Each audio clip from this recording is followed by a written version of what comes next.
importantly, we had a rant about Brandon Inge and how he almost ruined Justin Verlander's day and everyone's day for the Tigers with a throw in the eighth inning. Yes. So go ahead. And it's just miserable because it's nothing new. Because, the guy went on the DL with mononucleosis about a month ago. And you're like, okay, that's nice. Maybe that has something to do with the fact that he sucks even more than usual. Mm-hmm. Um, but since he's come off the disabled list, he's hitting under 100. Okay. 200. He's hitting under 100. And, if you don't expect offense from Brandon Inge, you have the group of people that expect him to hit 20 home runs even though he's only done it twice. But, Mm-hmm. it's not going to happen. 15 maybe in a good year. He'll hit 230, maybe 240 in a good year. Um, stuff like that. So, and we all know that he's out there for his defense. Well, and Is the reputation that he's earned. and there were numerous defensive replacements that happened during the game, Oh yeah. and Jim it was Leyland loves curious that there wasn't that replacement.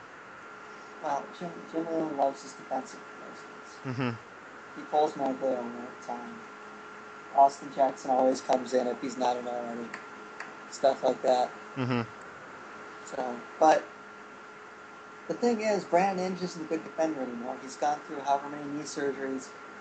He doesn't have the range he once had. He doesn't make the plays. And once upon a time, he did have the deserved reputation of being an excellent defensive player. Mm-hmm. Once upon a time that was true. It's not the case anymore. He's just not, you know, he doesn't get to as many balls as he once did. And that's why Leland doesn't take him out on reputation, pretty much. Mm-hmm. And he hasn't come out for defense all year. In fact, he was even as recently as last year, he'd come in for defense. Yeah. But he botched a ground ball today that should have easily gotten him out of the inning. Should have preserved a shutout that was in progress. Almost cost him the game. Mm-hmm. Butler was throwing it ball forward down out of the inning. But it was. I mean, the fact is, he's hitting under 200 overall in the year. He's hitting under 100 since he came off the DL. He's not playing good enough defense to validate the fact that he's in the lineup every day. I am by no means a huge booster of Don Kelly. Yeah, that's what I was going to ask. There is no reason that Don Kelly shouldn't be playing over Brandon Inge because Don Kelly, not a good hitter, but he's better than 200, and he's not a good defender. I mean, he's decent. It's not like he's worse than average. But if you really want to give yourself the best chance to win every day, you can't trot Brandon Inge out there and have any way of defending that. It just isn't working. There's nothing there. I mean, it's not like they know he's not. It's not like they don't know he's not playing well offensively. He's batting ninth, and obviously you can't ignore the numbers. So, do you think part of it is just he's just a different player in the fact that he wants to play and he demands playing time? Even if it means that the team isn't maybe, even if it means it's not the best thing for the team. Paying him $5.5 million. He's, for whatever reason, he's still popular with a good portion of the fan base. Mm-hmm. He's the longest tenured Tiger. He's been here for everything. I think it's largely on reputation. Mm-hmm. And Jim Leyland has talked all the time about how when Inge isn't playing, he's like he hates getting the day off. Yeah, that's what I've heard. So that's the kind of player. I mean, good for him. That's the kind of player he is. He wants to be in there every day, but you can't justify it. Mm-hmm. And the funny thing is, right before I got on here with you, a series of quotes just flew across my timeline. Mm-hmm. From one of the Tigers beat guys, They talked to Jim Leyland, they talked to Brandon Inge, and there was this big article in the news this morning, the Detroit News, about what was up with Brandon Inge. He says he feels great, and he actually said, I've never had as much, my range is the best I've ever been, which Brandon will be watching yourself out there, I don't think you are. But it's, and a long article, they talked to Inge, they talked to, and he basically said, I feel good, I don't know why this is happening. And apparently the speechwriter talked to both of them after the game again today. And I mean, this series of quotes just flew across my timeline. They asked Leland about him, and he says, you have to use common sense. While we're going to do everything we can to try to get Brandon going, I'm still going to play what I think gives me the best chance to win each game. If that means Brandon Inge, fine, but obviously production would have to be better than what it's been to this point. Yeah, well, I don't hadn't want to seen make that. it sound like I'm criticizing Brandon Inge. I'm not, but the facts are the facts. And this quote, this is Leland. It's pretty non-committal, honestly. Basically, yeah, it sounds like you can go either way. It's basically saying Inge has to produce to stay in the lineup, which we've known for a while, which I would hope would be true of any player. But, it sounds like they're going to give Inge every last chance to succeed. Right. Which bothers me because I feel like he's been given more than enough chances to succeed this year. And, I mean, he strikes out almost a third of his at-bats. Last night he had a runner at third with less than 2 out, and he popped up the first pitch, which is just unacceptable, in my opinion. Right. And apparently they asked, the last quote, I want to make sure everybody understands that there has to be some production or I've got to make some adjustments.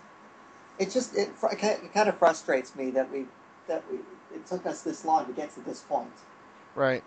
Because, I understand he came off the DL and you want to give him a chance to get, back up to game speed after he came off the DL. But quite frankly, you can't use that as an excuse anymore. You haven't been able to use that excuse for at least a week and a half, maybe 2 weeks. We're not at that point anymore. And they talk to Inge. Doesn't make any sense to me. Ever since I've come back, I felt great. I'm actually hitting the ball pretty damn good, which, I don't know what Brandon Inge's deal is, but I guess when he hits the ball, it's just... But the amount of at-bats in which he doesn't hit the ball is quite frustrating. Yeah, I mean, you don't strike out making contact. You don't make contact, no strikeout. Yeah, and one particular thing that stuck out to me from the news article this morning, and let me pull it up so I can do this verbatim because I don't want to screw it up or anything. Was it about the thing about working with the hitting coach or no? Yes. Okay. That's exactly what it was. Yeah, I was kind of reading a little blurb about that earlier before I left for the game. My history. Yeah, here it is. Frustrated Brandon. The title of this article is Frustrated, Puzzled Brandon Inge on Production. Quote, that's absolutely embarrassing. We can't argue with that, can we? Right. I know it's down here. I could probably bring my brother in here and he could hit 180 something.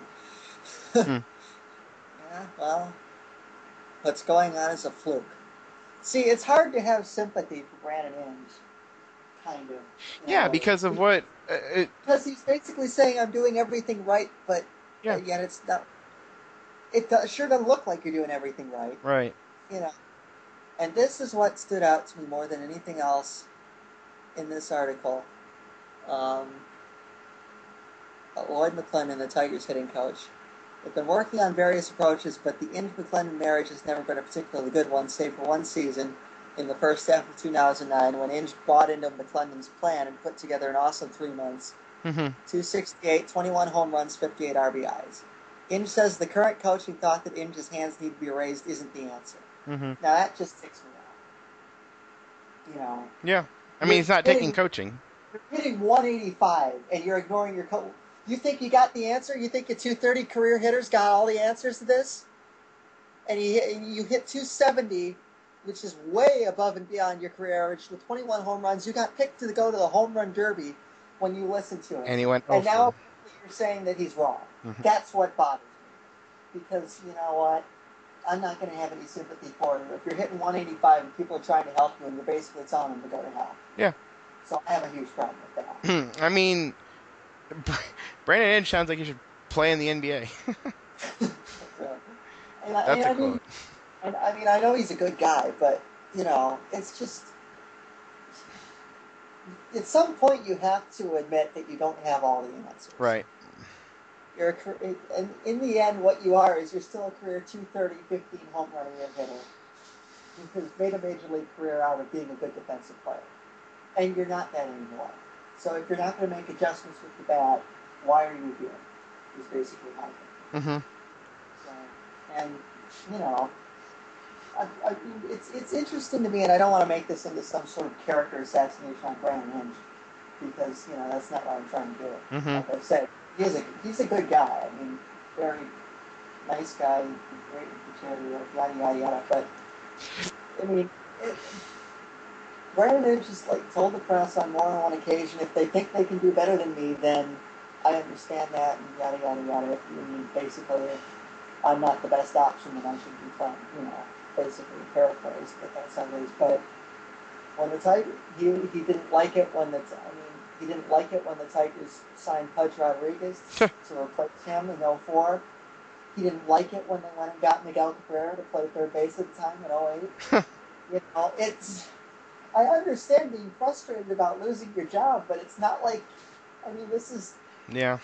Pudge Rodriguez is going to the Hall of Fame, and as long as Miguel Cabrera keeps his career on track, so is he. So it's not like we're talking about two scrubs that you're getting replaced with. Right. So, I mean, you have to be very grateful that he was there catching before Pudge got there, and the whole thing with Cabrera didn't work out at third or whatever. So it's something, and he's getting paid. This is the thing that I was kind of screaming last year when Donovan McNabb got traded. It's not like he's not been paid for his services. I mean, he's yeah, getting paid handsomely. I mean, gotten, you said he's got earlier. very, very generous contracts for this organization.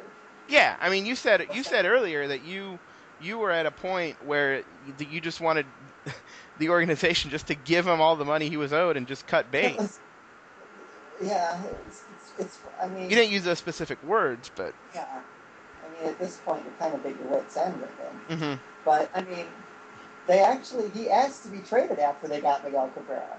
And the reason that they couldn't find a suitor is because of his contract. right, So it's not like he's been, I'm not going to sit here and say that Brandon Inge sucks, but he's been more than fairly compensated for his services in the last 6 or 7 years right, with this organization.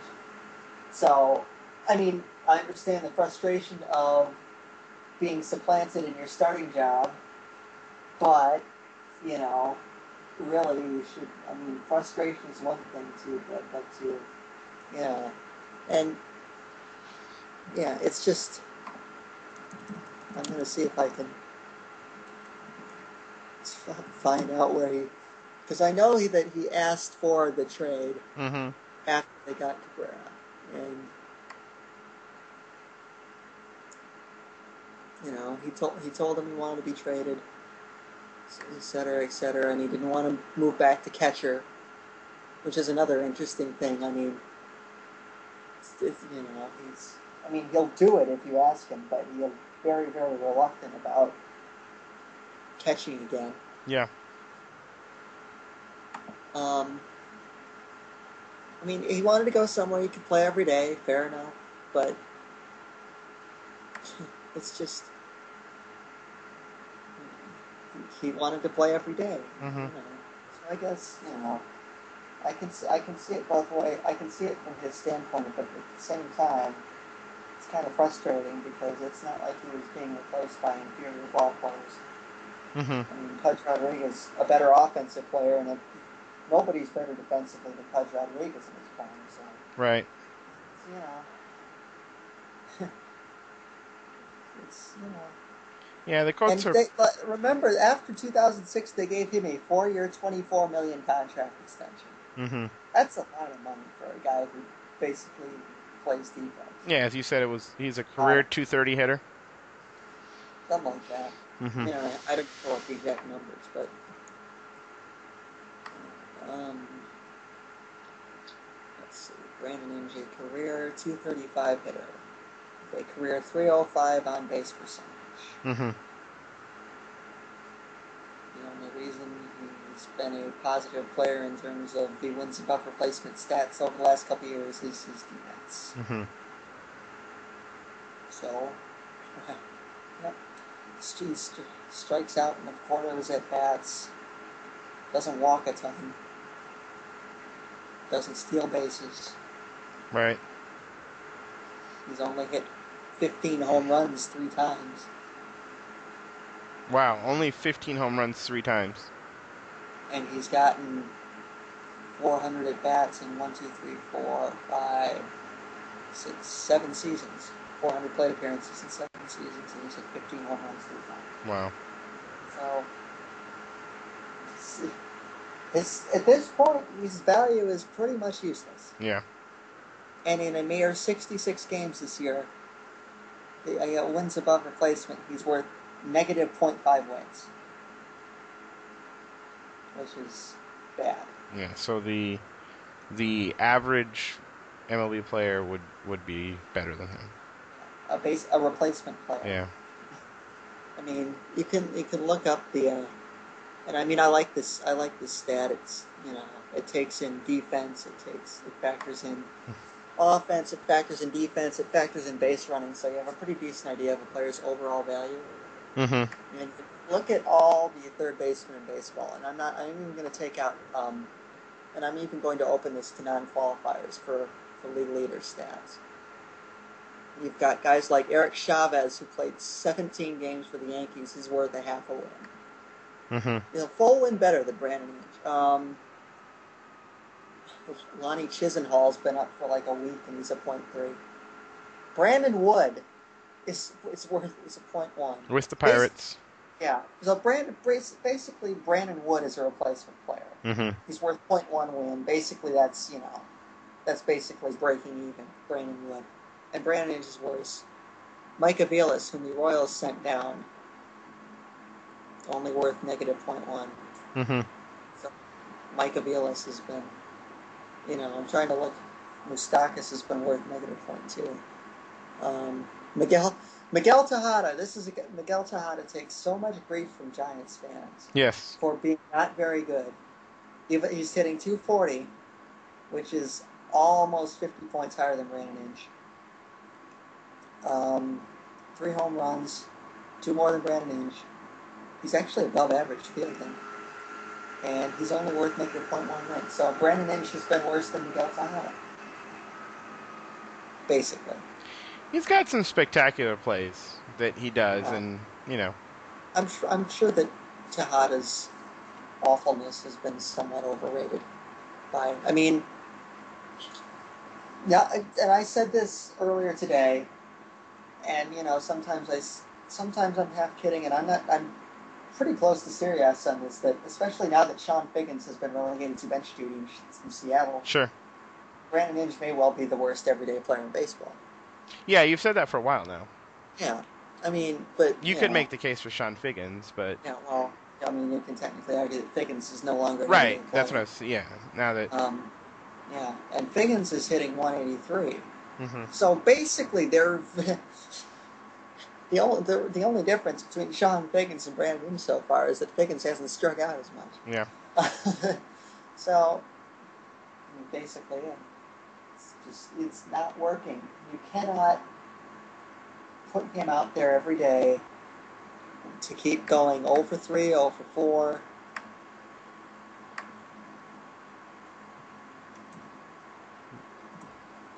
Sorry. You're looking up his lines? Well, I've received several instant messages in a brief spam. And, yeah, I mean, I can look up his line.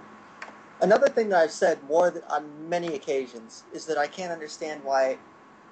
Well, first off, I can't understand why Brandon Inge remains so popular and Ryan Rayburn is so reviled. Yeah, you've said that. I've said that on more than one occasion. Mm-hmm. And I mean, Rayburn's hitting almost up around 280 since the beginning of July. Yeah. He's cut down on the strikeouts a bit. I mean, I'm not saying he's been spectacular by any stretch, but he's been better. Um, it's just the thing is that when he makes errors, they are very memorable, ugly looking errors.